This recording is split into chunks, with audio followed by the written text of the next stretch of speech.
You've probably seen us all over the racing world and doing a lot of racing designs for events and race teams, but we also do a lot of stuff from small boutiques in small cities all the way up to Fortune 500 companies.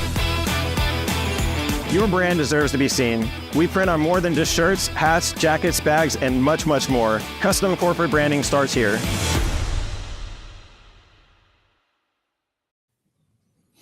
Well, everybody, welcome in to your favorite weekly racing talk show. This is the Revved Sports Show. Showtime Bobby Chappie right here. The Iceman, Rodney Rodriguez. That's that man over there in the green cap, hanging out in the new. I'm assuming that's the new studio. Still probably under construction after a while. Yeah, the shoe is what we're calling this. The studio at the shoe. So yeah, definitely lots of stuff to still be taken care of, but everything up and working. That's the most important thing at this point. How you been, man? Been a hot week. Been a busy week. So far, so good, I reckon. Other than that, I gotta adjust my glasses because apparently, if you look when we have guests and I'm looking at something on my computer, apparently it looks like I'm falling asleep based upon the reflection of the screen with my glasses. So I got to figure out how to fix that. Okay, President. See, you have something in common with the leader of the free world, my man. Well, doze off. We're both assholes, yeah. Oh man, no, it's all good. I haven't noticed. It's like, yeah, that's one of the things with the studio being reset up. I mean, all the angles and everything. When you broadcast out of the same place for damn near however long we've been doing this, it's like it's a totally different footprint. So trying to get everything set in different ways, So still messing with it, but it's all good, man. I got to tell you, and we got a fun show. We got a very loaded program. But by the way, I sure enjoyed my Wednesday. So I had some work to do, and man, as I was working, I seriously sat to work, and literally watched Indy 500 practice all day. It was on all day, 8 hours. I think it was 8 hours. FS1, FS2, I'm sure, or combination. Yeah, man. That's some good stuff right there. And somebody actually did reach out, and for the folks that message me on Twitter and ask questions, I'll pose those to Bobby, and we'll kind of try to answer those from time to time. But somebody actually messaged me today and said, why are they having all this practice if there's barely enough cars to run 33? And I think the answer to that is because if they change it, people are going to get pissed off because change is not greeted well, and you can't mess with any of that stuff with what they do at the 500. Well, I mean, it's still the month of May, but they don't practice near as much as they used to because you're right, they don't have as many cars as they once had. They even had changed the format this year because they did good to get 33 cars. Yeah, and and the thing about it is today I heard them talking about to where they had a very good point that you never know what the weather's going to do in Indiana. So that's one of the reasons that you see, and they're on the track all the time. I mean, all 33 were on today. Nobody skipped. Some went more than others, but hell of a good day. Hell of a good day. Speaking of a hell of a good day. And coming up later on in the program, probably towards the bottom of the hour, we're going to talk about the All-Star Shootout that's coming up next weekend. The 4 great IMCA tracks are going to be hosting just a hell of a lot of stuff that's going on. We'll talk to our man, Marcus Harkrow, that will join us then. But we have to talk about what we just witnessed this past weekend. We touched on it last week, Bobby. $30,000 on the line. Who's who of factory stocks. And man, I think, what was it, right at 130? I think is what Boot Hill had. Yeah, 128 is last count I had. 28. I mean, 128, 130. That doesn't really make a hill of beans difference right there. So pretty damn impressive. When all said and done, $30,000 on the line, and here's the dude that took it home. Man, welcome back to the Revved Up Sports Show. It is our man, Mr. Jeffrey Abbey. Jeffrey, how we doing, buddy? Man, good. How are y'all? Doing well, man. I always ask anytime that we get a big show winner like that, any of that money left? Oh yeah, it's still there. So we ain't spent it just yet. That's awesome, dude. That's awesome. So the question I always have when the guys win the big money, and you don't have to give away every secret and every dime and penny on the car, but like, I mean, is it worth winning $30,000 when they tear that thing all the way down to the bone, the block, all that? I mean, hell, you got to spend another $25,000 putting the damn thing back together. Luckily we do all our work for the most part ourselves, minus the motor work and stuff like that. But the the guys over at Best Engines, man, they have a pretty cool deal they do over there. If you get tore down in tech and you're deemed legal, they'll put it back together for free. So we dropped that thing Wow. over. We dropped that thing over at Best Engines on Monday, and they posted a picture yesterday. It was ready to be picked up. So we'll Nice. pick the motor up and get it dropped back in and go through everything else they tore apart, and we should have it all back ready to go this weekend. Nice. So Jeffrey, talk about the week, man, because the biggest part of it is, I mean, you got to get into the show. I mean, for a lot of guys, because it is, like I said, it's a who's who of the badass drivers, you know, that are going to make that trip out to Boot Hill. So, kind of talk about the week for you getting into the show and eventually winning that hell of a race right there at the end, man, with Neil Kemp. That was pretty damn special to watch. Yeah, it was a fun race for sure. We got out there Thursday. We actually were on a cruise the week before. We actually got off the cruise ship Thursday morning and went straight to the track. So we got to the track Thursday and didn't feel very good in practice, but man, didn't make too many changes really. We know that's not the track we're going to race on most of the time. Friday night they did the double heat races. We rolled off from 7th and were able to win that one. And I knew if you were going to be one of the 4 cars locked in from the heat races and passing points, you had to pretty much win both of them. So we won that first one from 7th, and the second one we rolled off 3rd, and we were able to win that too. So we were sitting pretty good, and we barely made it in. We were the 4th car to make it in, and we still won both their heat races. So if somebody else would have passed one more car, we probably would have been out. Wow. So I don't know if you can see the picture we have popped up. I had other long list of questions to ask, but now my question is, why is South Texas Sweet Tea Johnny Torres in your picture? Yeah, me and Johnny are pretty good buddies, and this is actually a new B&B chassis factory stock. It's one of 2, and the other one that has one is Johnny, which he debuted down there, and he had good speed all weekend, but didn't have the results he wanted there in the end. Got tore up pretty good, but no, he helped us out all weekend. So speaking of the car, I have to tell you, man, because we talked about this last week. I like that car has a roof on it. You know, this was a topless thing right there. What's the decision on that? I mean, to me, if it's a factory stock, if it's a stock car, it needs to have a freaking roof. I mean, but that's me. I'm old. I'm an old head like that. But what went into that, man? I'm glad it stayed on. Yeah, it was. I mean, it's a pretty cool deal to do the topless deal. But I know when we ran the limited topless down at Corpus, it always affected the car a little bit. Didn't quite steer as good as it normally does. So 30,000 on the line. I didn't want to take any chances of what we had been doing and change anything on our program. Love it. So in terms, I'm always curious. We ask different people for the different shows. I mean, obviously you came off the cruise, so this may have changed the answer. But when it comes to the big shows, obviously they say everything wins at the shop, and everybody kind of agrees that you win at the shop, getting it set up and all that. But for these bigger shows, are you triple checking the nuts and bolts versus double checking them, or are you just trying to keep it as normal of a weekend as you can, despite the fact there's $30,000 out there dangling in front of you like a carrot? Yeah, we stay on top of our maintenance program pretty good. But I mean, if there's 30,000 on the line, you're doing a little extra. We actually the week before I went on the cruise, the car looked about like it did when we got done in tech. We had everything stripped off of it, checking everything, greasing everything, making sure everything's spinning free, moving free, and everything's working like it should. How big is it? You mentioned right there about locking into the top 4. When you get into a show like this, I mean, especially for somebody, the caliber of driver like you, I mean, you've done so much to, it's not the end of the world if you don't lock into the top 4, but for somebody with the program that you have, how important is it to be a part of that to where you're locked in and you don't have to sweat any of the other bullshit that's going to be coming along when you get into the alphabet soup and all that stuff?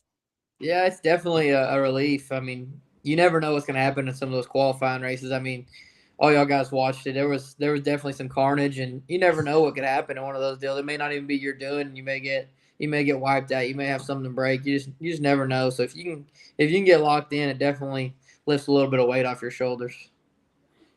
So I want to switch gears from the factory stock to a minute. You mentioned limited down in Corpus.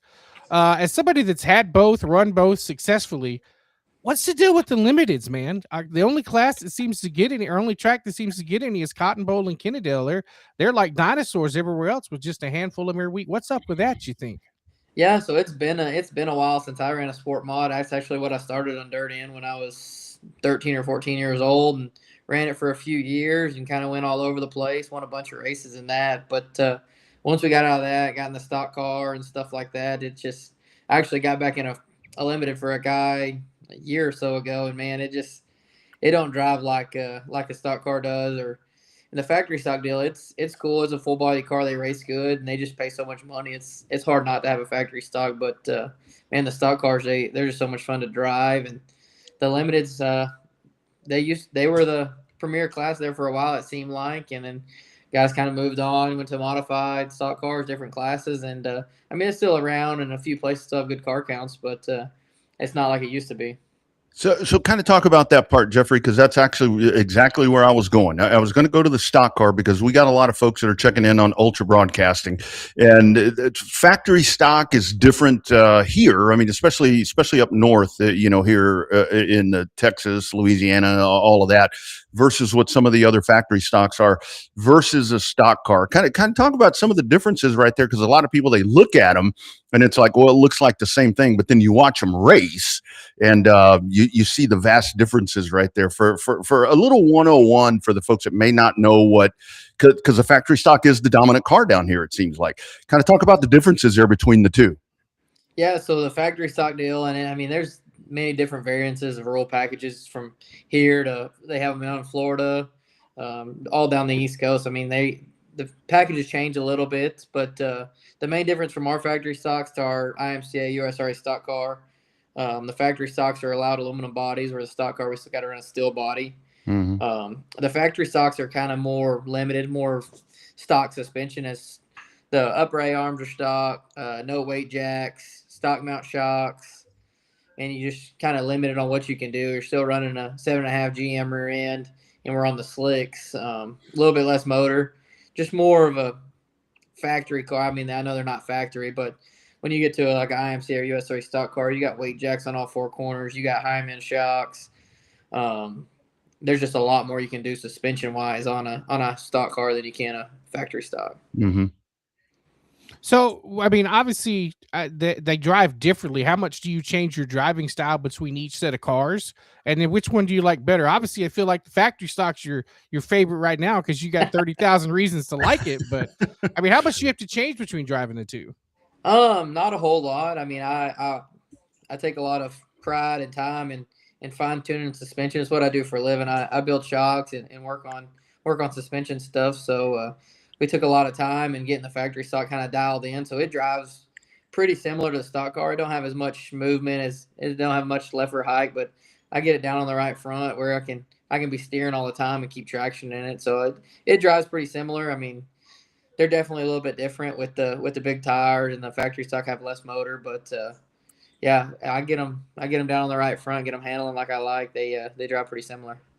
So with these factories, I mean, there is no shortage of talent. You watch some of these guys, and again, they're in Greenwood. It was like I said, it was a coming together of all the best of the best right there that run these cars, and then guys like you that from time to time will run them and come run the big shows. Just kind of talk about some of the talent that was on hand right there. I mean, you go and you look at the results, and you look at even some of the names that didn't make the show. Pretty humbling right there how strong this division is down here in this part of the country. Yeah, absolutely. I mean, the factory stock class, it's been a big class for a long time. I know it started out as beginner class, but man, that's not what it is no more.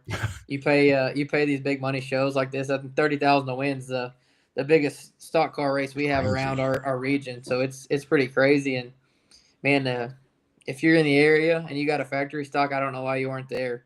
You definitely missed out on a good show. But yeah, everybody in the factory stock class, you got all the heavy hitters from 3 states away coming to race this deal. And yeah, it definitely showed there was a really good race in the feature.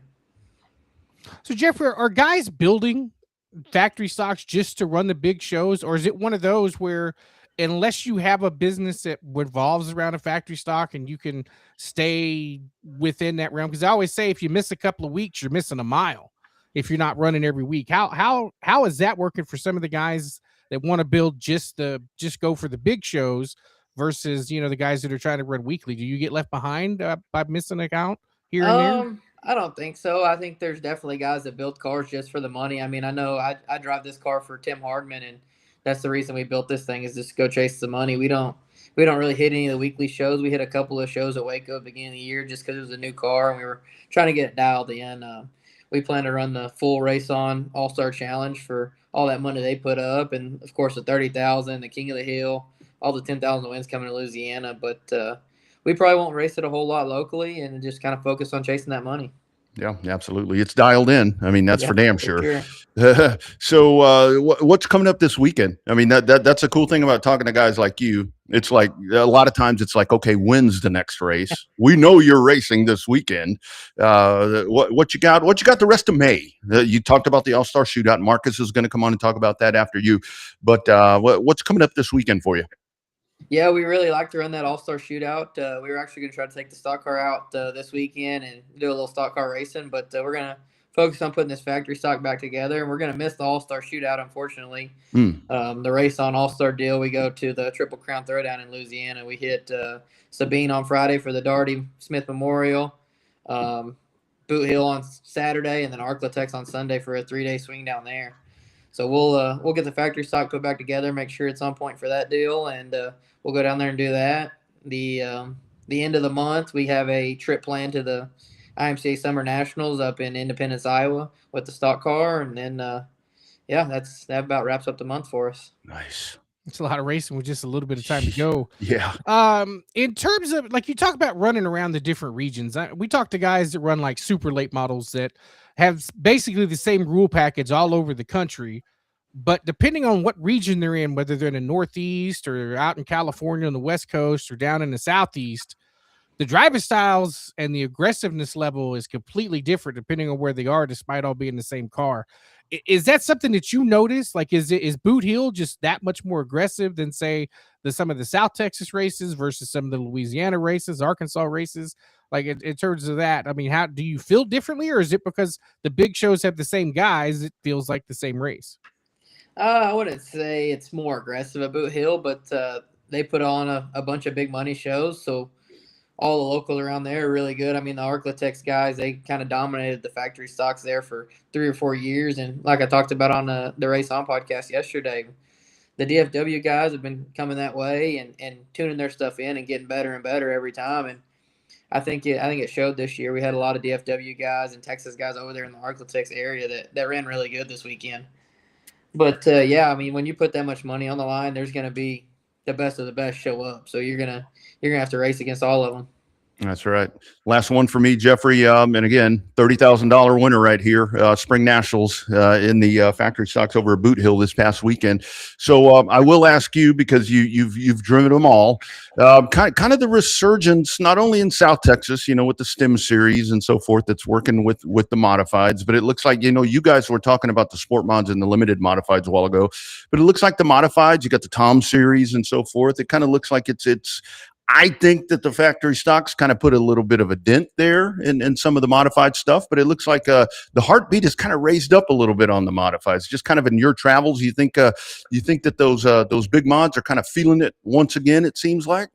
Yeah, absolutely. I know the IMCA mod stuff kind of died off here, and the STEM series, the guys with the STEM series and ODS, everything they're doing kind of brought that back to life, especially in the South Texas area, and I feel like it's coming up this way, but up here, the Tom series, the Arm series, those Outlaw modified series have been really strong. I think the Toms, every night they race, they have 20, 25 plus cars every time they show up at a track. So I think the Outlaw mod class is really strong, and I think the Stems has really helped bringing back the IMCA stuff. All right, man. Well, congratulations on the big one. I know you're looking for more success throughout the rest of the season, but yeah, man, don't spend all that money in one spot. I mean, make sure. I mean, I'm sure you probably spent the wazoo out of it, on that cruise ship, paying for all the alcohol and all the excursions and all that. So probably puts a little money back in the pocket after that vacation. So oh, for sure. But best of luck, man. Thanks for coming on, and we'll hook up with you soon next time you win another big one. Yep. Thank y'all for having me on. Y'all have a good night. Appreciate you, man. Take care. Yep. Thank you. You bet. There goes Jeffrey Abbey, big winner, $30,000. And man, it really was. I didn't see the entirety of the race. I saw the end. I saw some highlights of it, but The good thing about it, there were different things throughout the weekend to where, because you look at those races and, like if Abby's going to be there, I mean, you look at Dalton Faulkner, you look at Kemp, you look at all of these different guys, and it's like, okay, yeah, these are going to be the guys. But the good thing about shows like that is you get good stories that come out of that, to where there are guys that really go out and do really good things. Like I said, making the show is a big damn deal. It really is for a show that big. I mean, like we said, when you look at the results, I mean, unfortunately, not a great ending to a lot of the South Texas guys. They put on good racing and had good cars, but the mainstays down here, Johnny Torres and Jared Maupin, just they couldn't get the traction, so to speak, that they needed to get the right racing luck to make that A main. So we've seen when they make the A main, they can be hard to deal with and try to run up front, but it's it's a challenge. These big show, 128 cars. Unbelievable. I don't care what class it is. I don't care. The last time we saw that many cars together in one spot was Chili Bowl. Yeah, absolutely.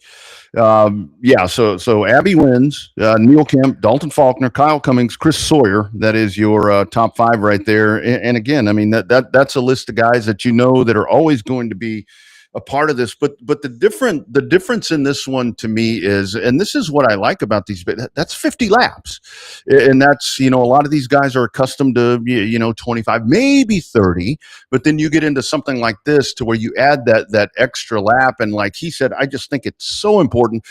Track time is so very important, and the thing is with dirt, this is one of the things that I love about dirt, because I've said it for so long with short track asphalt racing. This doesn't need to be a fucking marathon. You don't need to be there for 4 days, as I'm applauding Indy for running, but that's different. That's the greatest spectacle in racing. But that's one of the problems that I've had with asphalt racing. These guys don't get a lot of track time. And when you can jump off a boat, literally nail the setup, and boom, there you go. You lock yourself in. You're in a really, really good spot. Yeah, you really are. I mean, in terms of just making the show and the way that everything works, I just think that it's I always wondered how the economics, the math, how does it math out? But I guess when you get 128 cars plus entry fees plus different pit passes and stuff like that, obviously the math has to math right, because not only do they do the Spring Nationals, they do that big money King of the Hill race too. So somehow, some way, they're making that math, and they put up some big shows and some big money, because I mean, $30,000 that paid more than the Snowball Derby did a couple of years ago. Yeah, and I mean, look, I'm here to tell you. I mean, if there's any question, and I mean, it's not a matter of pitting tracks against each other, but when you want to look at, we're based in Texas, but when you look at these events, like Abby was talking about right there, anything that you're going to have at Boot Hill, I mean that is the one. And I've had folks ask me about Boot Hill. They're like, where in Texas is Boot Hill? I'm like, it's not. It's in Louisiana, So anything. And like he mentioned, there's one coming up week after next. There's another big one over there. So it's like every race is a big race right there. And it draws big names out, and it always pays big money. So really cool things happening in Greenwood, Louisiana. So the one thing we figured out, I was going to ask him, but we kind of know, is like, what comes first, the cars or the purse? And we've seen with the factory stocks, as the cars have increased, Boot Hill has set it up. First, there was a big $5,000 win race. That was amazing that one race had 60 cars and paid $5,000. Then one of the tracks put up 10,000, and they got a few more cars. And then it, increased incrementally, 15, 20. We thought King of the Hill was never going to be beat at $25,000 to win with a crown.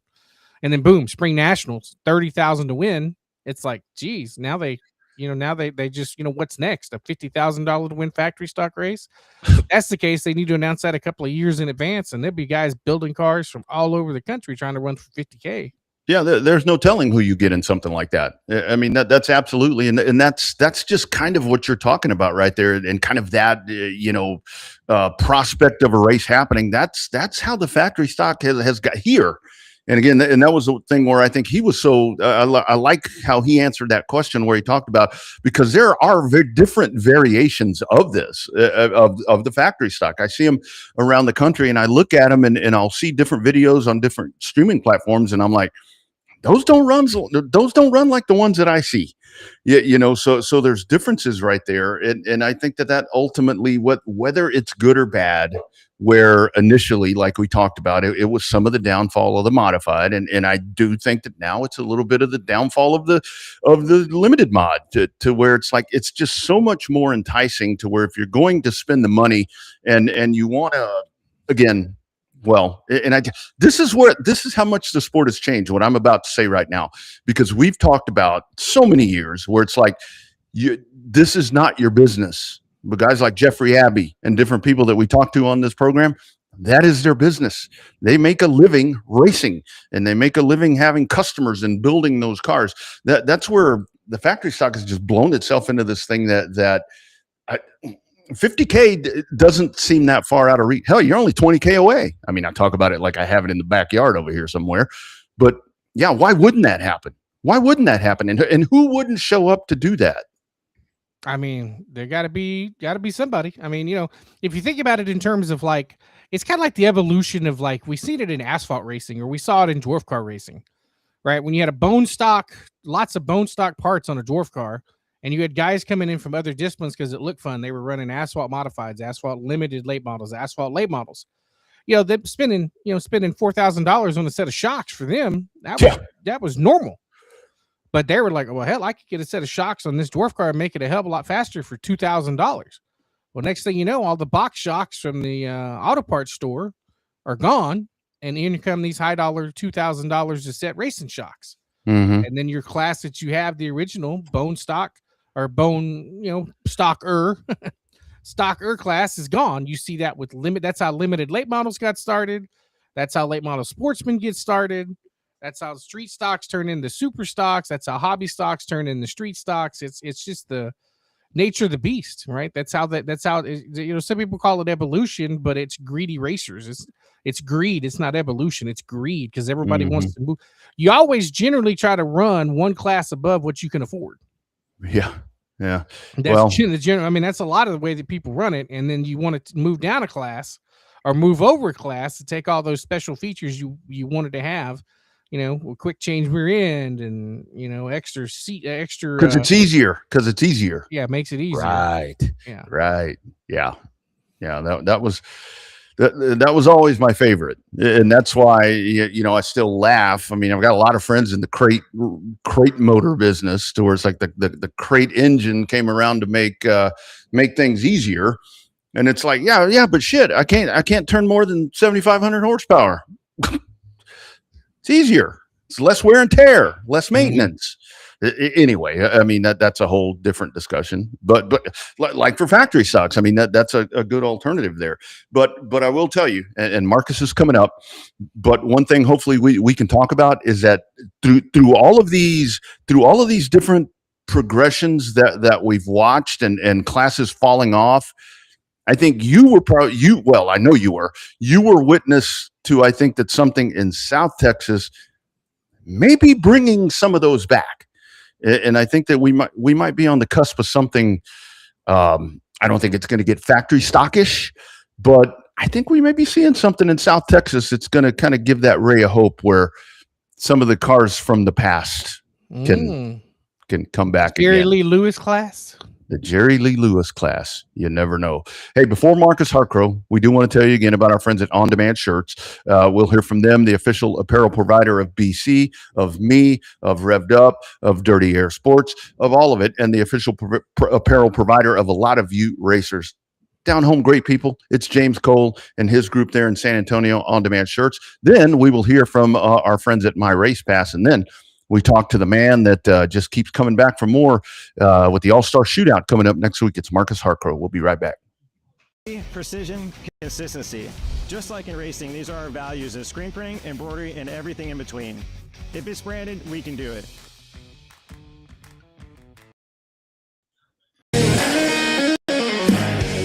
Welcome to the My Race Pass app, the #1 app for motorsports fans.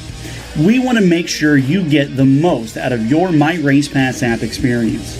With your new free account, you can use the My Race Pass app to see race day information, including event entries and official lineups and results for over 600 organizations across North America. You can also see track information and purchase online event tickets for select tracks. With your free account, you can also search for a track or series on the My Race Pass app and favorite their profile to receive news and race day notifications on your mobile device.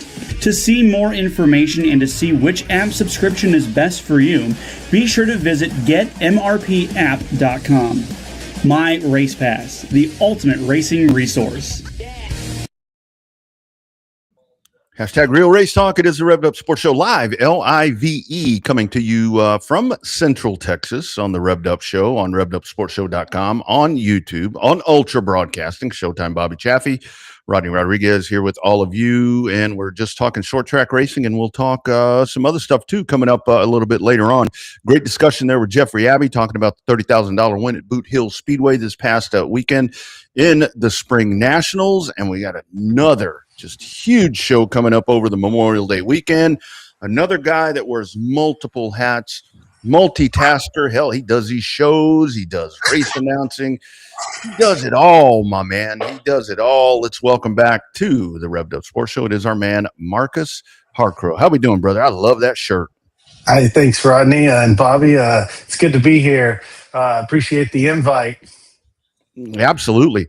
So, Marcus, you got the promoter hat on right now. So I'm going straight to the promoter question. You're about to put on an event. I mean, it's not just one. Well, no. Actually, I do want to ask you. Talk about the Baby Blue. Recap the Baby Blue, man. That's always such a special race. Recap that one before we get into all this. The Baby Blue was very good. It was a great night. Some amazing action on the track. Every race, truly mattered. And you had, talent. There wasn't no lack of talent in any of the races, including the B mains or LCQs, whatever you want to call them.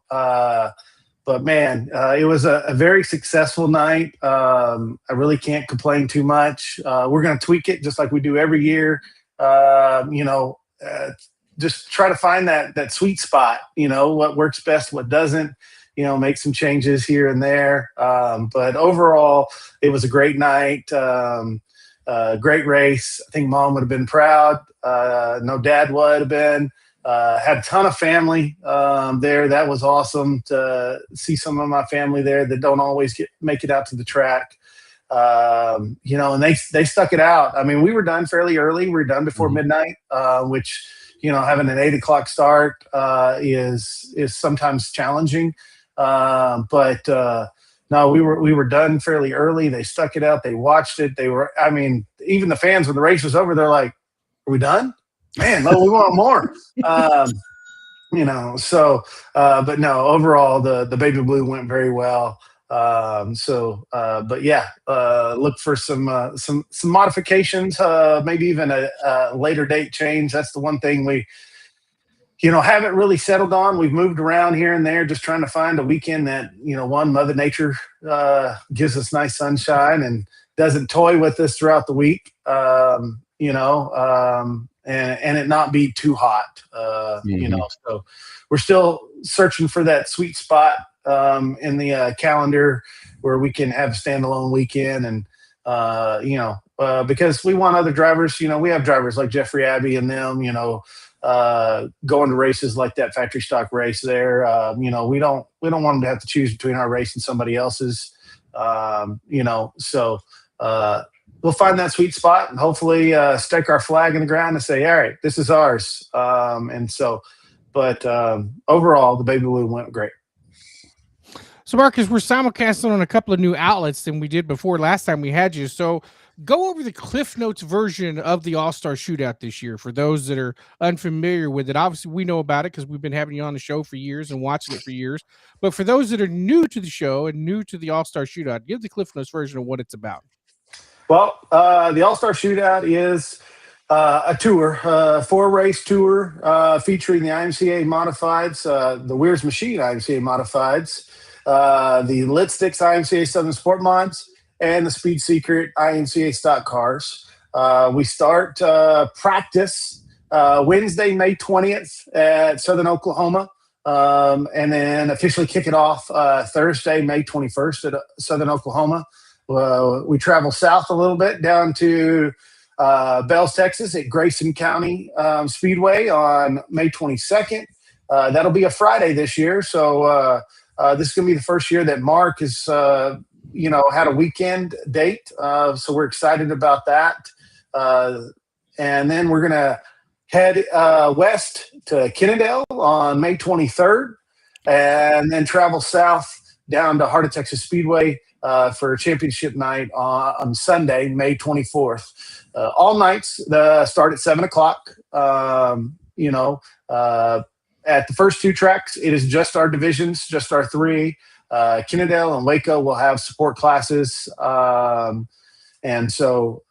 yeah, that's the Cliff Notes version. We're IMCA sanctioned tour, going to be proudly broadcasted on imca.tv. And great payout for both nightly, great points payout, and a ton of awesome contingencies. Absolutely. So Marcus, we were talking about Boot Hill and talking there with Jeffrey about the races there and the different how that's such a hotbed. Let's talk about these 4 racetracks that are lined up on this tour right here. When you talk about it in this part of the world, you got 4 racy ass racetracks right there, man. Talk about these. And the other thing about it, these are all staples where the promotional staff, they are just amazing. They're great people to work with. Talk about that part. When you're doing a tour like this, especially night after night, you got to work hand in hand. These are 4 great facilities to be doing this at. Absolutely. And not only just great facilities, but this is a tour that really kind of tests drivers, both in the cockpit and in the pits. SOS, big 3/8 mile, huge 3/8 mile. I mean, I'd almost even go 4/10 mile. It's big, and it's fast, wide, multiple grooves, and it's, as a racer, it's super, super fun to drive, and then we total opposite the next night. We go to the shortest track on the tour, tight bull ring at Grayson County, really, really racy. Mark and them, everybody does a fantastic job, throughout. But Grayson County, super, super tight track, short bull ring. There's no other phrase than saying it's a short bull ring, because you're going to get your elbows up, you're going to dig in, and you're going to be battling it out. Exactly. And then when we head over to Kennedale, opens up a little bit bigger. It's a little bit bigger quarter mile, with a little bit less banking, and so the pace speeds up a little bit compared to Grayson, and always racy over there. Bo does a fantastic job working that track week in and week out, especially for the tour. The Bransons have, whatever it is that they can do, they're going to do it. So that's, super fun track to race. And then, like I said, then we head south and go to the high banks of Heart of Texas Speedway, quarter mile, high bank, black dirt, fast, true definition of hammered down when you start the night. And David and the crew have been doing a fantastic job this year as well. So I expect nothing less for the tour, but really true testament to the drivers and their crews, and being able to adjust their cars, their setups, because each track, they're not a single track you carry over what you did. You're going to make adjustments. You're going to make changes. And so it's a true tour, mixing it up and just seeing what you're made of. So we were just talking to Jeffrey about the sport mods, right? Or we call them limiteds when they're obviously not IMCA sanctioned, because you don't want to get into any cease and desist and all that good stuff, right? But it seems like we got it. We're covered. We're covered. Yeah, it seems like if you have that IMCA sticker on a limited mod or / a sport mod, that's where they all are. So talk about the advantage of adding the sport mod to the show. Obviously, everybody loves the big mods because they're loud, They're fast. They have rooster tails. Stock cars, full body cars. People love those. Sport mods, kind of that. They're small in some spots in terms of capacity and number of cars, but if it's got that IMCA sticker on it, they seem to show up for all kind of points and all kind of money. Correct. The sport mods, or as y'all like to call it down south, limiteds. A bomber with a modified body. But yeah, we're trying to really emphasize a little more on them. This tour used to be its title was Mod Tour. I was speaking with Chris Morris today, and he's wearing one of the old Mod Tour shirts. And now, granted, the mods they're still the premier class in our tour. The pay is there, everything, that they are the premier. And stock cars, man, they just put on a show. And so sport mods historically have kind of just, they're there, but they felt like they've been almost a filler, they're there, but you don't really know what's going on. Well, this year we tried to put a little more emphasis on, show them the respect, because those guys, they put on a show. And they ain't got fenders, but they're not objected to rubbing doors and wheel hopping each other, So, they put on a good show. And so we really tried to focus in the off season to how can we, I don't know what the word I'm looking for, but how can we be more apt to making them feel wanted? We want them to feel like they're a part of the tour. They're not just a, support class, and so we've increased their pay, both winning and starting. We've made it the equal to a stock car, and they've got some really cool contingency prizes just for them. So we've really tried hard on behind scenes to try to drive that up, and so it's, I feel like it's showed so far, just in regards to our registrations, because our registrations for sport mods, in my opinion, have grown quite a bit compared to last year. Now we're still literally a week out. But last year I had 21 sport mods pre-registered. That was it. We had more show up during the week, but just in pre-registers. Well, we've met and exceeded that number for this year in sport mods. And so that tells me that what we're doing is working, and those drivers and, owners are seeing that, and they're like, okay, and so, and that's all we can ask for, is, hey, we're going to extend an olive leaf. We want you. We want to treat you fairly and make you feel like you're part of the family. And they seem receptive. Yeah, no, that's awesome. And it is. It's a, we were talking about that. I don't know how much you heard of what Bobby and I were talking about, to where that division, call it whatever you want to call it, it has kind of fallen off a little bit. And the modifieds has had the resurgence, and the stock cars are the stock cars, So I love that. I love that they're a part of it, because there are a lot of great drivers and teams that are a part of that. The TV package, the streaming package, always important. You mentioned IMCA TV is where you can consume all of this. And again, never more important than an event like this, if you're not going to be at the tracks, to where you can just dial it up. Boom, there it is. Will the tour be on a regular monthly IMCA TV package, or is this something where you're going to have? And again, this is always I hate these questions. Yeah, no, I get them all the time. Rodney. Got them for the baby blue.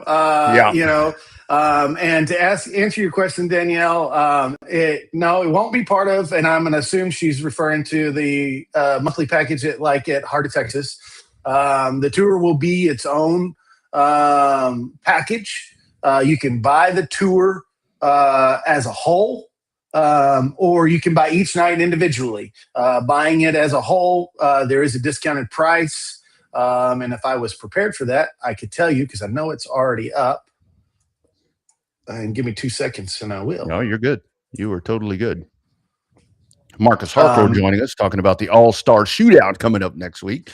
I'll fill for you right there. Just kind of remind you. Okay, so here you go. So it's $79.99 for the complete package. That's all 4 nights for $79.99, and or you can buy individually nights at $24.99. So I mean, in essence, it's a night for free. By doing it this way, and I don't know. I kind of feel. I don't know, boasting a little bit here, proud of my partners. If you go to IMCA TV right now, either on your mobile device or on your computer, the moment you pull it up, it has all 4 of our dates right there on the top as the premier events that are coming up. They've got some weekly shows and other events happening this weekend, but our events are right there on the front, headliner. And so for us, that's really cool because that's, one, we're working together. We're a partnership, and everybody that we have, I tend to not call them sponsors because we're partners. Mm-hmm. We're working together. We have a lot of contingency partners, and we want to grow as a tour, but to do so, we all work together. Those businesses need to grow, kind of like what you were talking about with, Jeffrey Abbey and CRS. Mm-hmm. Those businesses need to grow. That and helps the racing grow. That helps the tours. That helps the racetracks. We can all grow together as long as we're willing to work together. And so, shout out to IMCA TV. For doing that. They did it for the Baby Blue, which was really cool because every time I click on the weekend, the Baby Blue was right there on the front page before the weekend even got here. So, but yes, $74.99. You can buy the whole weekend package, or if you want to do it individually night, then you can do that as well. So. Not a bad deal. Basically, the cost of a ticket to get in for the most part. Essentially, that's kind of the way IMCA seems to be set up, with the financial wise, is it's about, in between the cost of a pit pass and in between the cost of a gate pass.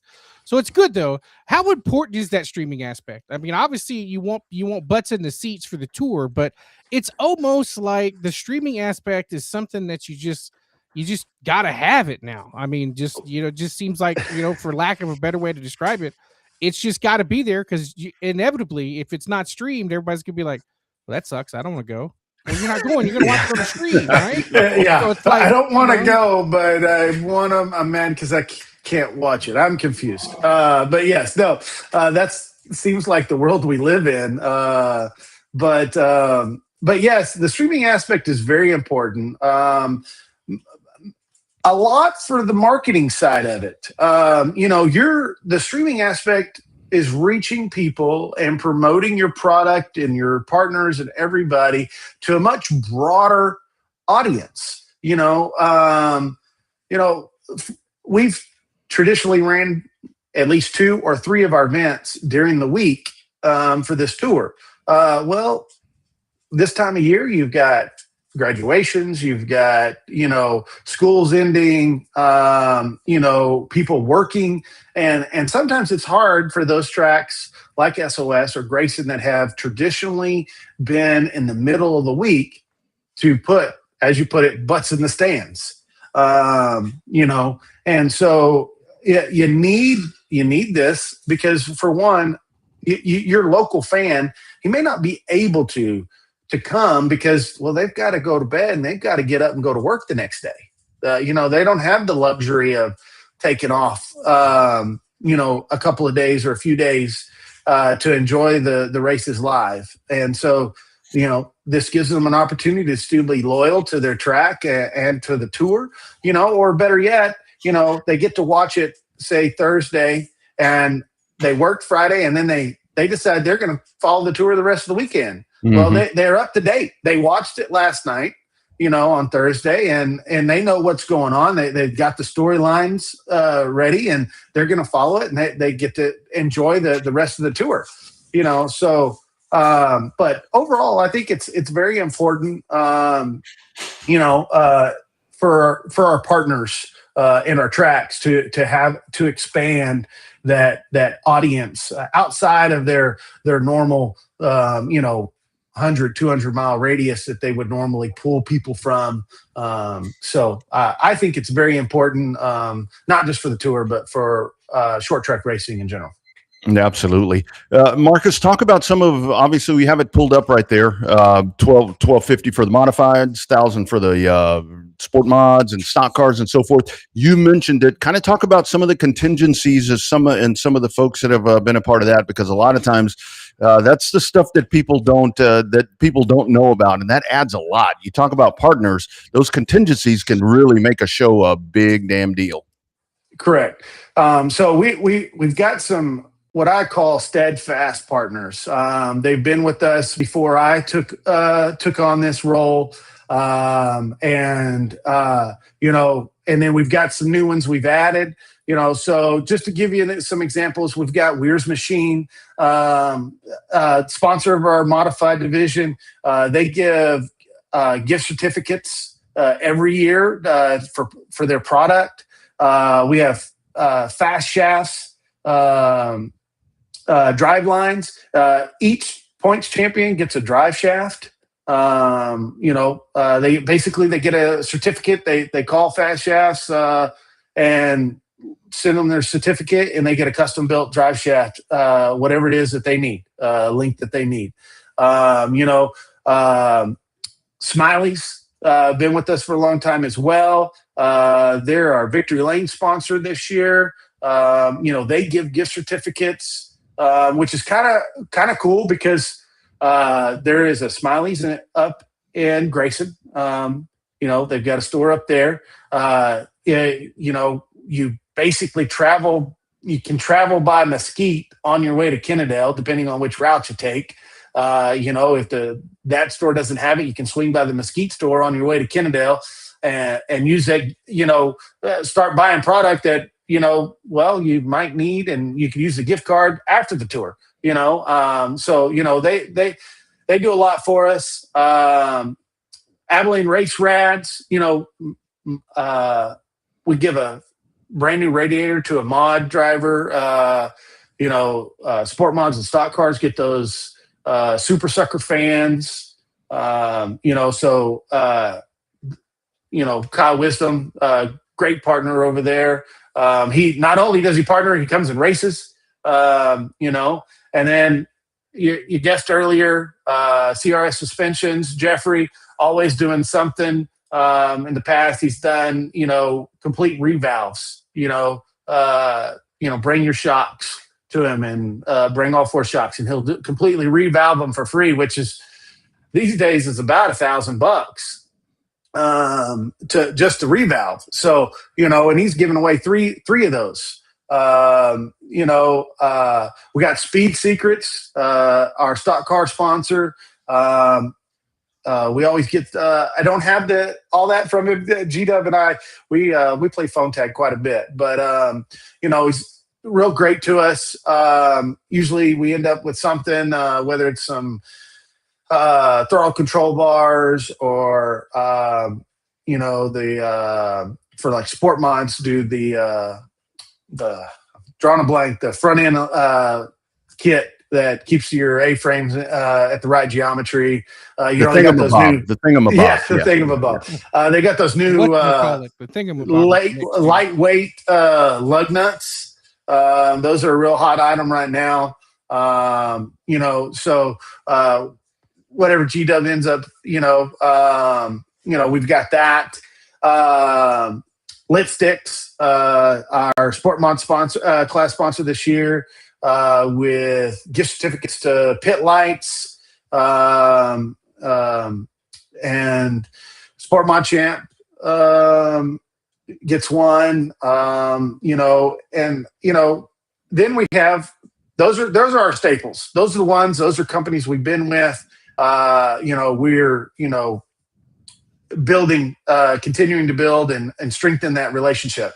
But we got some new ones this year, which I'm really cool and super excited about. And Canopy Express, Kevin Rogers, Caleb Crenshaw, those guys have come on board.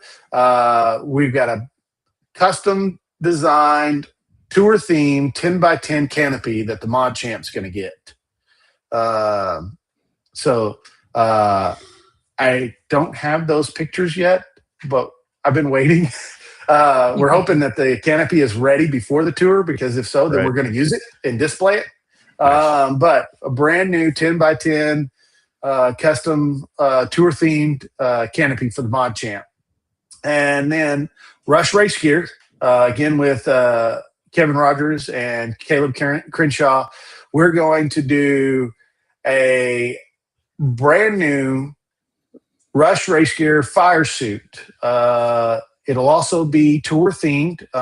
For you guys that have kept up with IMCA, you've seen it for like the Fast Shafts Invitationals and stuff like that up at Super Nationals, where they get this brand new suit. Well, we're going to do the same thing, and we're going to do this, and this is where it's kind of cool. So for mod and stock cars, it's going to be based off perfect attendance. So you come all 4 nights. We're going to do a drawing, and the winner of that will do the custom measurements and everything, and they will end up with a all-star tour themed custom design suit for both the mod and stock car. And then stock car champ is going to get a custom design trailer enclosure from Rush Race Gear. Nice. And so those are some really cool contingencies that we've had, and not just that's the contingencies, but we have points fund. The drivers that come, they're gonna, in the top 10, they're walking away with something. But it's not just a contingency; they're walking away with money. The mods pay $1,000 to win that tour. Stock cars and sport mods pay $500. And I'll give you a complete breakdown. Mod is 1,000, 600, 400, 300, 200, and 100 from 6th down to 10th. Stock cars 5, 4, 3, 2, and 100 from 5th down to 10th, and the same for the sport mods.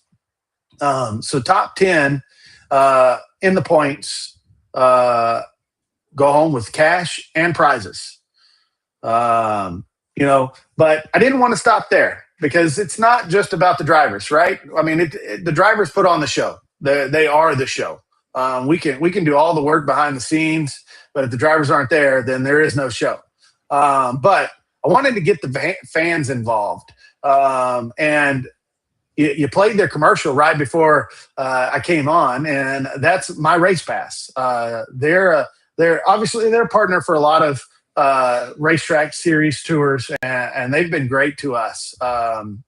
And so what we're doing is, if you've ever been on My Race Pass, they have the fantasy, where you go in and you pick your drivers each night, and you collect points based on how they finished and so forth. Well, we've got we're going to have a swag bag, is what I'm going to call it.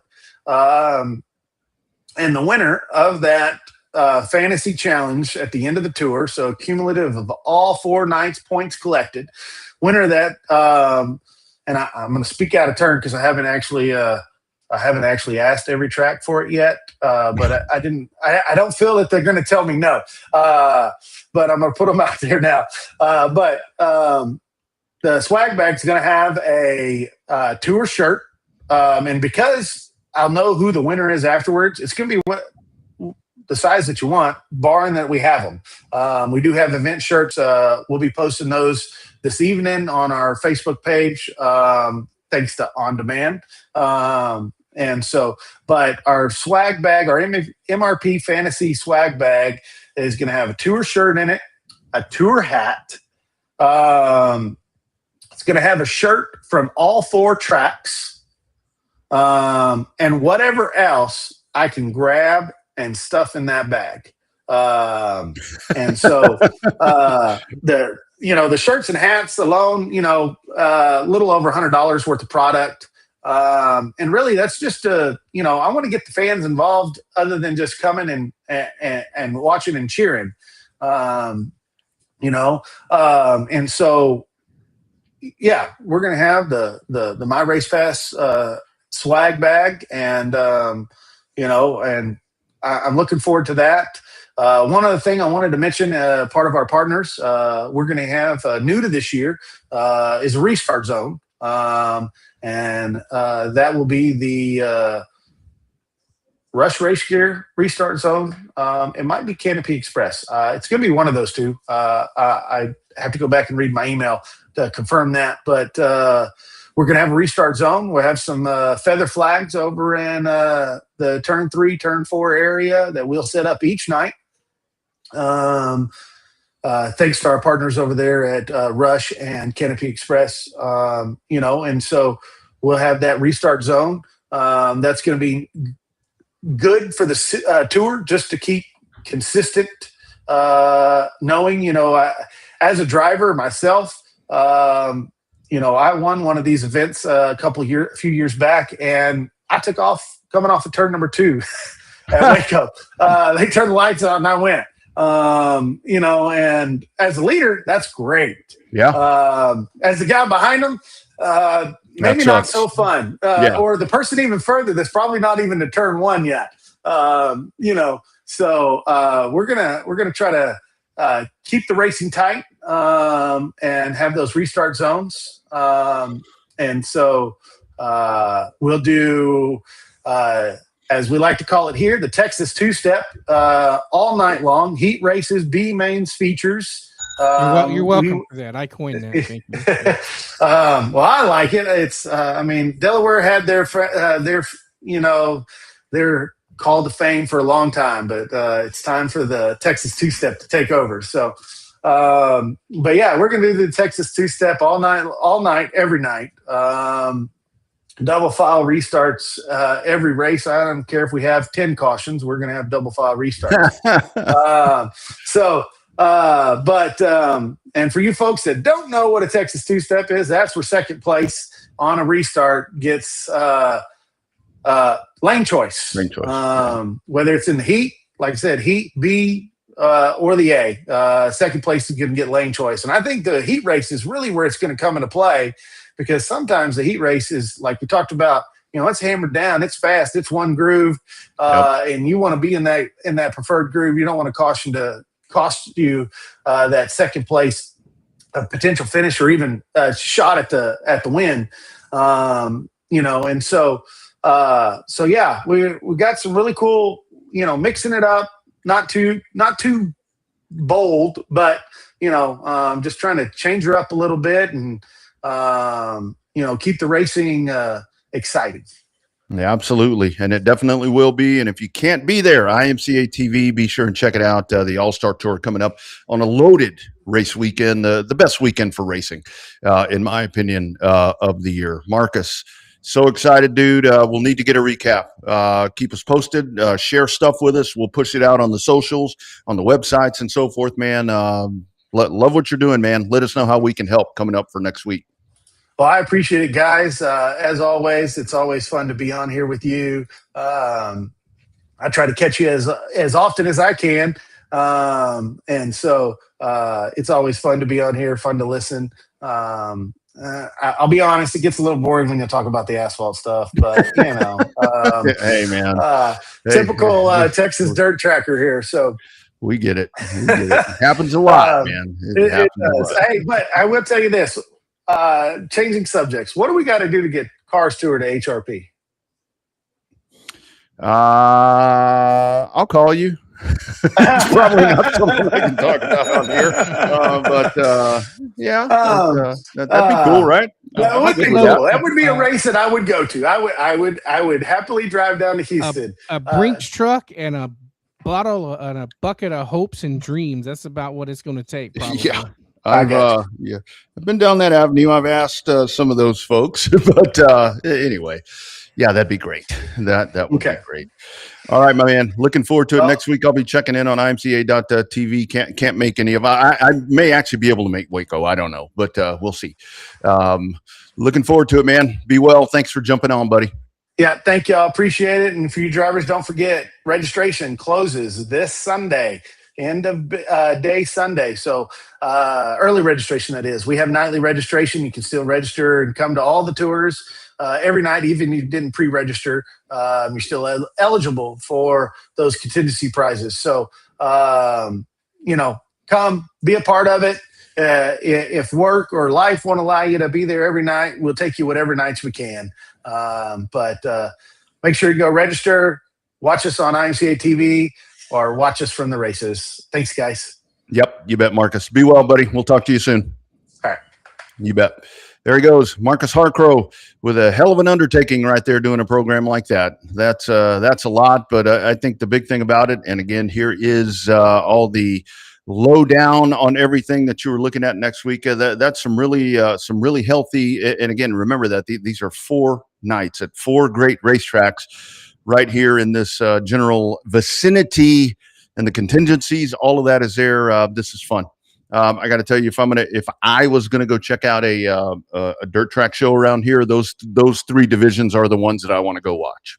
No offense to anybody else. No offense to anybody else. I mean, those are the ones right now. Modifieds are hot. Stock cars are stock cars. And as we mentioned multiple times tonight, as long as it's got an IMCA sticker, there's plenty of sport wants to go around. That's the big thing about it. And I think that's something that has been, I think it's been maybe a little downplayed by some people with some of the success of stems, is that because it is Southern Touring. Don't drop a quarter in the cup. I got it right. So Southern Touring IMCA. I mean, that's a pretty powerful little 4 letters right there, right? There's a lot of 2-letter things that are not good. When it comes to dirt track racing, in my opinion, IMCA is a very good. I mean, whatever the USRA, whatever all the different ones are. IMCA, man, and I love what he was talking about right there. When you pull it up on that streamer, and boom, there it is, and you're a week out from it. And they already are pushing that thing. That's pretty damn good right there. And that's pretty awesome that they're supporting it that much. So obviously it's a good thing to see with the baby blue. I mean, like we talked about, streaming is a critical part. And I use my Marshalltown, Iowa example. Excuse me. If you live in Marshalltown, Iowa, you need to be there on Friday nights watching that race from Marshalltown Speedway. But I live just south of Austin, Texas, and I watch Marshalltown Speedway on Flow Racing because, well, it's fun racing to watch. But if you live close, get your butt there. If you live far away, like we're a little bit away from Southern Oklahoma, watch it on imca.tv. Well, and that's, I mean, I'm glad you mentioned that about Oklahoma, because a lot of people tell me when I'm traveling, they're like, well, it's just in Oklahoma. It's not far from you. I'm like, well, it doesn't seem that far away. I mean, I make that drive so often. I mean, at this point, it doesn't seem that far, but it is. And from you and I, Bobby, Grayson County is a pretty good hike. Yeah, Kennedale is a pretty good hike. 4 hours. Hell, Waco's a pretty good hike. I mean, it's 3 hours to Waco when you get stuck in traffic. Yeah, with that traffic situation. Yeah, with that traffic situation. Yeah. So, and that's where I think that it really is. I mean, especially in a situation like this, if you're not in close proximity to any of those places, that's where the streaming aspect really comes into play, to where you can support the entire series. I mean, look, $79. Is that what he said? $79 for all of that? That ain't bad, man. That is not bad. Yeah. Yeah. From your couch, from your recliner, from your whatever. You can cook your own food and have your own beverages and all that. That's not a bad thing. These TVs these days, shit. Almost rather be at home, but get to the track if you can. With your home speedway setup that you have from audio visual consultations, That's right. And they'll hook you up. 255-8678 avconsultations.com. Check them out and tell them you want a system like Double R. That's how they know me over there. I called up there one day. I'm like, hey, it's Rodney. And they're like, Rodney who? I'm like, Double R. Oh, you. So anyway, but yeah, that should be a great tour. Be sure and check that out coming up next week. And as we said, imca.tv if you can't catch it live at one of the racetracks. All right, so moving forward, let's dive in and talk a little bit. Oops, wrong one. Let's dive in and talk about some of the other stuff going on in the world of motorsports. And I think that's directly starts when we're dealing with the state of Texas. What a weekend for our man. And of course, I guess this is where everybody's going to turn it off, like Marcus was talking about. But don't turn that shit off right now, because we're talking about a dude that you've seen on this program a lot of times, and he's a very, very young dude. And he's a dirt tracker, too. He's talking about his dirt track racing roots all the time. He's a dirt tracking guy. How about Caden Honeycutt this past weekend? Winning in the truck series, backing it all up. I mean, this dude, what a weekend. God. Proud of that guy, man. Proud of that guy. He made it happen. Smoked their ass from way distance back there in the ARCA race at Watkins Glen.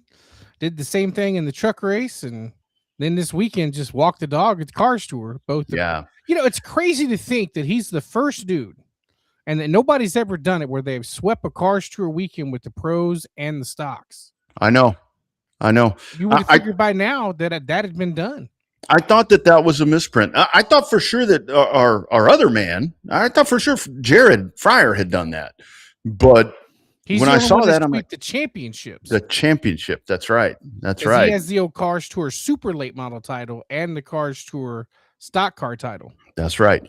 And I can only assume, because Modifieds of Mayhem on Friday night coming up at Five Flags Speedway with a loaded field. I mean, our Jared Maupin, a part of that, and I've seen Cody Stickler and that list continuing to grow and grow and grow. They're coming up for the Beach Ball 50, I think is what that's being coined over at Five Flags Speedway. I'm assuming Caden's going to be in that too, right? Because I think he's running all the modified run Friday. They run Friday afternoon at Dover. Oh, so he's going to miss it. Okay, yeah, he's going to miss that one. All right. Well, I'm like, okay, well, there's another one right there. There's another one. Yeah, Sugar Sean calls it right there. Finally got his truck win. I mean, that dude has been right there. And that's where I love how in motorsports media we can talk about, because I guess there was a big shakeup with Jenna Fryer no longer being with AP. And when it comes to the way some of the motorsports media is covered, I don't know. It kind of pisses me off because I guess I take it a little more personal with Caden Honeycutt because he's a buddy. But it's like, you know, that it's kind of been, well, he hasn't been able to seal it. But dude's still the point leader. It's right. Like he's jumped into this truck that Corey Heim did all these amazing things. He's still the point leader. He's still been in the top damn 5 all season. Now he just finished it off. Yeah, and actually, as of 24 minutes ago on his Facebook page, new merch is live. Nice. Got a die-cast coming out, and then has a shirt that says "First Win at the Glen." I like that. And has the foster care truck or whatever, the blue and white truck. Yeah. No, I like that. I like limited edition. Well, and you had to know with him that it was just a matter of time. I mean, he has been that close. And you know, I wonder, I know that this, I don't know, call it a misconception or call it a myth or whatever, but it's like once you get that first one, of course, we haven't seen it with Ty Gibbs because folks are like, oh, here comes the floodgate. You know why I say that? The only reason that I say that is because I'm so old. And by the way, well done, Tubi on the NASCAR channel. This week up until today, they've done a really good job of showing. I remembered why I liked the All-Star race. The old-ass All-Star race. They showed them back-to-back, 86 and 87. Dude, the one, and it's so funny now going back and watching it because I was watching yesterday. Well, the one where graphics were horrible. Oh, well, yeah, you know, I mean, compared to today's standard. Yeah, it's the one yesterday that I was laughing at is where they're like, I think Neil Bonnet was in the booth calling the race. The one where Waltrip hit the clutch and blew that motor all to shit. 87 or 86. Yeah, 86. Yeah, because he won. Yeah, where they're like, oh my God, he blew it. It blew up, and then it lasted exactly the right number of laps before it blew up. Yeah, and then they interviewed Junior Johnson. Yeah, sometimes the motor just goes when a motor goes. Yeah, I told Daryl he just needed to make it last. Yeah. Yeah, and then the other one too. I guess it was 88 or 89. One of the years that Terry was in that car, to where they're talking on the broadcast. They're like, Junior Johnson with that big motor. I'm like, I missed the initial part of that. I'm like, so what did they tell him? Did they tell somebody they were running a fat hot motor or what? Yeah, that fat engine, here it comes. I'm like, what the hell? What is this all about? I don't know. Yeah, watch it blowing up at the All-Star race is the biggest gotcha since Petty showed up with a big ass motor and hail damage in his race car. Yeah. Where they were like, oh, they were paying more attention. Why's the body all messed up before they even paid attention to the motor? I love one of the stories and one of the books that I found when I was going through some stuff. It's called Wide Open. I can't think of who wrote it. I'm going to reread it. It's a paperback that I've had for years, and it's talking about that. And that particular race is in there to where somebody walked up to Petty where they're like, they tell Petty, well, that motor is a little big, maybe once it cools off. And Richard Petty's like, you could take that thing to Antarctica. It's not going to cool off enough to be legal. Oh man. But yeah. Great job, Tubi, because that's where the All-Star race was cool back in those days, in my opinion. And it is going to be weird to see it run in the daytime instead of under lights. Of course, I just don't know how in the hell there's no open. I'm not expecting big things from the All-Star race this weekend. The only thing that I'm going to tell people is for the folks that hate when races or when racetracks lose races and all these different things, if you're a fan of Dover, especially in that immediate area over there, support it, because if this is an ultimate fail, which I see no way that it's not going to be, how's this thing going to be interesting at all? It's not. This could be, I mean, I don't know. Now they're talking about bringing the street course back, and I mean, it makes sense. The San Diego thing is just a 1-year thing for the 250th anniversary of the country. I mean, I don't quite understand the uproar. People already saying that Chicagoland needs to go away, which I will be going to Chicagoland. I'm actually kind of excited about that. But it's like, let's, I don't know, where else can you do that if you have to have a road course? The only other place to have it if they shut down San Diego is Daytona Road Course. So, and you know, that's always the contingency plan. Run it at Daytona. Yeah. The COVID savior. I go back to the thing with Dover. I mean, if this thing is an ultimate failure, look at TMS. I mean, I thought that when the All-Star race went to TMS, that may kind of be the one where it's like, how you come back from that? You got people wanting TMS in the chase now. So I don't know, man. I am kind of concerned about Dover because I like that track. I mean, I would like to see a Gen 7 race at Daytona on the road course. I mean, SVG would just smoke their ass, but I mean, kind of like he did at Watkins Glen. But I mean, I think a Gen 7 race at the Speedway, because the one they ran there for the Clash and they ran there during COVID, those races were in the Gen 6 car, but those races were actually pretty damn good. Yeah. I don't know. I think if they're going to try to satisfy, I mean, I think what you could have maybe done, but again, there's a lot more to this than what, and so much of the outcry that I see with everything with NASCAR and with asphalt racing is what the fans want. I mean, the fans want this. We've seen it so many different times to where whoever, whether it be NASCAR or anybody else, they do what the fans want. And the fans don't reciprocate that appreciation, whether it be in attendance, whether it be in watching, or whether it be in any of that other stuff. I mean, give Rockingham a points race. I mean, if you take away don't put it on the Chicago street course, give Rockingham a points race, and that would be what the fans want. But I don't think, as somebody that's been to Rockingham for the last 2 years, can't do that. I don't think Rockingham can handle a cup race. Of course, I didn't think Wilkesboro could either, but I'm still not but sure. Wilkesboro, actually, technically, Wilkesboro has not handled a full-fledged cup race.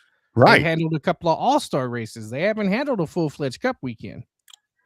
I happen to think, I mean, for the all-star race, as racy as Texas is right now, and again, this is me being a homer, run the damn all-star race there and do some of these zany things and chop it all up like, that 10-lap dash that I watched yesterday from 1985, 6, 7, 8, whatever that was. I mean, that was cool. I mean, how about this? Just get rid of the all-star race. Add another points race. And There's let's no go. reason for the All-Star race to be there if every single person you watch every single week is going to be racing the main event on Sunday afternoon. Yeah, I don't want to name names, but there are some people in there when I think of all-star. Yeah, yes, they are a star because, like NASCAR says, they have 38 all-stars racing every week. Some of those people are not all-stars, so to speak. I mean, whether it be the equipment, whether it be the whatever, they're not all-stars. Just get rid of it. Just don't even do that. I've said this with the NFL, and I guess the NFL has kind of gone along these lines. Or if you want to do something all-star, if you want to have a NASCAR all-star race, run them in a go-kart or do something like that. I mean, Yeah, put them in Lexi cars in Charlotte. yeah, do something like that. But have like 12 of them. Not everybody, because they're not all stars. I mean, the Major League All-Star game, Major League and hockey, I think, are the ones that do the All-Star game, right? And it ain't everybody. It's not everybody. Everybody's not included. NHL does the Four Nations, which is badass. Well, yeah, that's different. That was badass. Yeah, and NFL kind of went down that route, but that thing was just so. The NFL thing is just such a bad taste. If it wasn't for the Pro Bowl, there wouldn't be a professional flag football league coming up, man. Exactly. So you can do all these all-star games and all these different things. I think 15 years ago, it would be a hit because that game has been so sour for a long time. But you still call it the All-Star game, and it's like the NBA All-Star game is horrible because there's no defense. Yeah. And the All-Star, the All-Star, I like better when baseball said the winning league of the All-Star got home field advantage in the biggest World thing. Series. That's the biggest thing. Yeah, that right there, you made it interesting as hell right there. You had the reason to do it. And I mean, with All-Star, when you had all the guys juiced up on steroids and they're out there doing the home run derby and all these different things. I'll tell you what I miss a lot about this All-Star NASCAR All-Star thing, because I was watching some of that shit too the other day, was that damn pit crew challenge. I mean, do that. Oh, the separate. Were they? It's involved it's involved in qualifying now. Yeah. But like when they went to the auditorium and when they went to the Time Warner Center and did it as a standalone event, that's when it was a lot of fun. Yeah. And of course now one lug nut. I mean, I think now it'd be even more interesting because the pit stops are so fast, and there are so many pit stop penalty or pit road penalties and all these things. Hell, be good practice for them. I mean, look what Hendrick did in the Garage 56 there at Le Mans with the single lug nut. Mm-hmm. The manual pit crew with a manual jack won the damn pit crew challenge at Le Mans. Yeah, absolutely.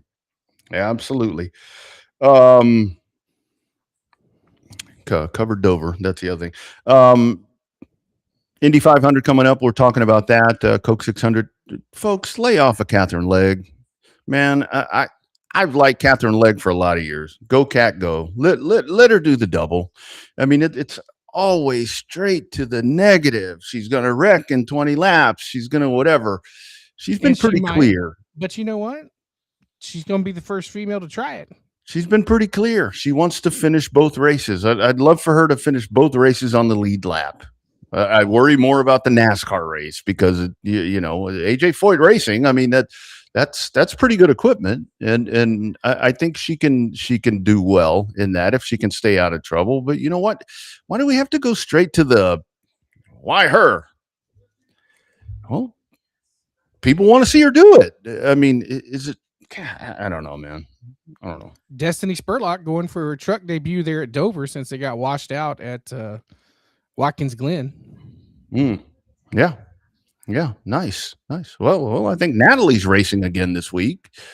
Of course, like the same thing. Well, yeah, it is what it is. I mean, and it's not just the women. I mean, it's just everything. It's like, well, that's stupid. Okay. Anyway, and I definitely did. I posted on Facebook on Sunday morning. I woke up and I put a coffee. I put the little emoji with the dude with the shades on and all that because I was sitting back watching all the aftermath of all the weekend, all the drama. I put the drama thing too. Those two little drama things. Mm-hmm. I put that. Yeah, it's always fun to watch on Sunday. I do want to ask you this before we get out of here. So Jamie McMurray was talking about the questions come up again, and IndyCar got spanked by the O'Reilly series, by the way, in viewership. And again, this is where I think, as much as I love the Indy 500, let's not do the road course thing. That nobody cares. Nobody cares unless you're in Indiana. I guess. But it's the month of May. If you don't have it, it's half the month of May. Well, they never did it before, Bobby. It was. That's also when they had 40 cars trying to get to the Indianapolis 500. That's a good point. That's a good point. By the way, Indy 500 grandstands are sold out. Are we going to start debating that again? Now, the Indy 500, that is one when they say the grandstands are sold out. That some bitch is sold out because I don't think they've taken anything out of there, have they? Mm-mm. That's a lot of damn. They lose their historical. That's why I don't think they're any. That's why I don't think they're any taller, because they don't want to lose the historical. That's a lot of goddamn nuggets. That's a lot of people in there. If they and they probably will show up. But see, that race being sold out and being full and being attended, that makes sense. That totally makes sense. That doesn't freaking count. Indy 500. It's Indy 500. That doesn't count. Yeah, it's a bad example. That's a bad example to prove our point. Anyway, where I was going with this is Jamie McMurray the other day you as a race broadcaster, race announcer, making some comments. He was kind of I guess a little offended with the whole studio broadcasting, so forth. And Jamie was talking about doing stuff in the studio, having monitors and having all the different things to where it's like you can't look out the window and do all these different things. I think Jamie McMurray trying to maybe defend himself and some of the look, the CW doesn't struggle. I don't give a shit if they're at the track or at the studio. Their broadcast is solid. Again, this past weekend, were they in Watkins Glen? I don't know. Probably not. Yeah, I bet they were at the studio. That was rock solid. But his comments talking about, I don't think it's that big a deal. Why is this even a debate? I mean, I think a lot of this goes on to the broadcaster, and so forth. You could tell the difference on the trucks for sure when the trucks do it. Yeah. But you can't tell the difference. You really can't tell the difference in the Xfinity cars. I think it's just the way that booth is laid out. Mm-hmm. I'm not trying to throw shade on anybody one way or the other, but you could definitely tell when they're not live at the racetrack in a truck. Everything's delayed, everything's like that. But yeah, it's a little different there. So the truck, it seems like the two guys are seeing one thing, and then Jamie Little will pop in with something where it's like, boom, wait, where'd that come from? It's like they're on different monitors. I've got like 3 monitors across this thing right here, and it's like they're looking here and she's over there. But that's the thing with that. When you do a broadcast like that, you do have different things. So, but here's what McMurray said about the remote booth. I'm kind of bitter about this. I've seen people be like, it's not fair to Adam, Jamie, and Parker to not be at the track, and that's simply not true. The balance of CW will be at more races this year than any other network, but the studio is exceptional, which I can understand that. NASCAR headquarters and the NASCAR production.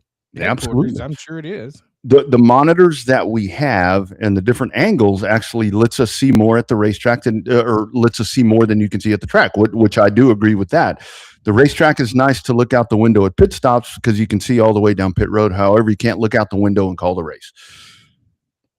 I've never done one. I've done races with monitors, and when I would do them, I would use the monitor and the window, and that's where you get in line with whoever's doing Jeff Christensen doing your camera work. But that stuff right there, I mean, it is to find the nice balance. But I don't know. I can't understand why that right there is such a debate. But I think it is because, like you said, the truck one is just so discombobulated. Well, they should do the Formula One races on NBC that way. Mm-hmm. Bob Varsha and those guys would park up and go to the studio with a big, gigantic ass screen in front of them, and they would watch the race. They'll watch the worldwide feed live, and would do the commentating there off the worldwide feed. But they did that from a studio. They weren't doing it live. They weren't doing it live from Silverstone or live from Abu Dhabi, or they did it all from a big screen in a TV studio. I saw one comment where somebody said, kind of in those remarks from Jamie McMurray, to where it's like, yeah, but can you smell the fuel in the tires? I'm like, from where he would be at the track, he ain't gonna smell that shit there anyway. Yeah, you ain't gonna smell that from the press box. All you smell is the taco bar. or whatever it is. Again, I don't understand why this is such a big deal, but that's the stuff that we debate. I don't know. All right, man. I'm done bitching. What you want to be pissed off about before we get out of here? Not a whole lot, my man. Won the race, smoked their ass. Probably the most dominating. That to me on Sunday was the most dominating performance on a road course I've ever seen in a Cup car. I'm old school about a lot of things, BC, but I'm here to tell you, I never got to see Dan Gurney race NASCAR. The times that I watched NASCAR, Waltrip was really good. Terry was really good. Of course, Gordon. I mean, those guys, and then Ron Fellows and all these guys that would pop in. But this whole debate about greatest, well, he hadn't done enough, and bullshit. Oh, he's the greatest NASCAR road racer ever. Yeah, back in the day, they raced at 1-2 tracks, maybe Riverside, maybe Watkins Glen, Sonoma. This dude, hey, I take a lot of pride. Coda being his kryptonite, that's what I was going to say. Ass everywhere. I take a lot of pride that he can't win here. I take a lot of pride that he can't win at Coda because that's the one that's got him for some reason. And the other part about it is, and this has been discussed a lot because the people that I'm talking about that I watch racing, they were the ones that figured this stuff out. They were the ones that could race on road courses and could maybe beat the ringers. All these guys are damn good road racers now, and they're driving road racing cars and driving sports cars. That's right. Yeah. So yeah, that debate needs to end. But to come from 26 seconds down, or 26th place, 24 seconds down under green, most dominating performance since Bill Elliott came from 2 laps down at Talladega. Yeah, with no cautions. Yeah, and I was. I mean, I know that's a bit of a stretch, and people will disagree with that, but it's the same exact concept. No cautions, 26 seconds. Right, and I'm not here to on that track. I mean, I wasn't an oval. I mean, on that track, and I'm not here to promote other people and tell you whatever. But go catch the Dale Jr. download this week, and listen to his breakdown of everything. And then Shane's on there also, kind of talking about whatever. But that is not even a debate. That is not. I don't give a shit if it's been 9 races or whatever it's been. Hands down. Down. 7 out of what's a season? 38 races, a handful. He's got 7 or 8 wins out of 60, 75 wins. Yeah. I will say I'm glad that it's once he wins on an oval, everybody else that'll be the day that everybody can kiss his ass. Oh, and I do think that it's cool that this isn't some young dude doing this. I mean, he's not old, but he's not. He's I not like one the fact that he's doing it, especially when he smokes him in the Xfinity race, that he's doing it in a left-hand drive car, and all of his experience, except for some of the IMSA races for the 24 Hours of Daytona, have all been in right-hand drive cars. So he's had to learn shifting and everything else in his opposite hand.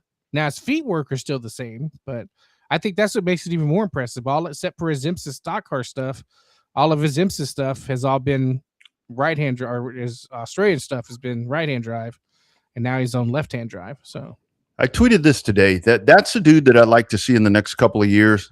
Now, if he did the double, that would be some big time worldwide shit. If that dude, I don't know if he could drive one of those Indy cars though. Yeah. I don't know about that. I don't know about that. I thought a lot about Jimmy Johnson as a driver. Well, I still do, but even he struggled in that. I don't know if he could pull that off. Great program. Talking to Jeffrey Abbey, $30,000 richer after the win at Boot Hill this past weekend in the Spring Nationals. And of course, the All-Star Tour coming up next week on a loaded week of racing. Locally, we have, I think you said I-37 with the STEM series. We talked about modifieds. I think the Southern Touring IMCA Modified Series, great weekend here to where they're kind of standalone. I think 37. The weather should be fine as far as I can tell. So I think we're going to have a good program in San Antonio. Coming up this weekend. It'll be a pretty good show. I may go depending on how logistical stuff works out, but I don't know. No guarantees I'll be there, but I'm going to try to make that show. Yeah. Should be a good one. Should be a good one with the Southern Touring IMCA Modified Series. My man, rest of the week for you. I know you got a lot of things you're working on, but I'm home again I think I'm home for a week and a half or so. I don't leave till June. So we'll be back here to do this for the next couple of weeks as the usual schedule. But what you got on the docket besides possibly IH37 Speedway? Just trying to play a little catch up and get some stuff done around here. I got to redo some stuff in my garage. I bought some new toolboxes. So I don't know exactly where I'm going to put them. So I got to make a spot for them and then kind of go from there. Absolutely. Absolutely. All right, friends, be sure and subscribe to the YouTube channel, Dirty Air Sports. Like and share all of these archives, everything that you find, RevvedUpSportsShow.com. You can check out everything there, and you can check out that on-demand shirts merchandise. It's also right there on the website at RevvedUpSportsShow.com. Thank you, Jeffrey Abbey. Thank you, Marcus Harcrow. Thank you, everyone, for checking in on all the different pages, and we will do it again next time. #Real Race Talk. This has been the Revved Up Sports Show. You guys be well, and we will see you next week. Oh, we always say, find a racetrack. If you can't find a local racetrack, find a streamer. Be well, everybody.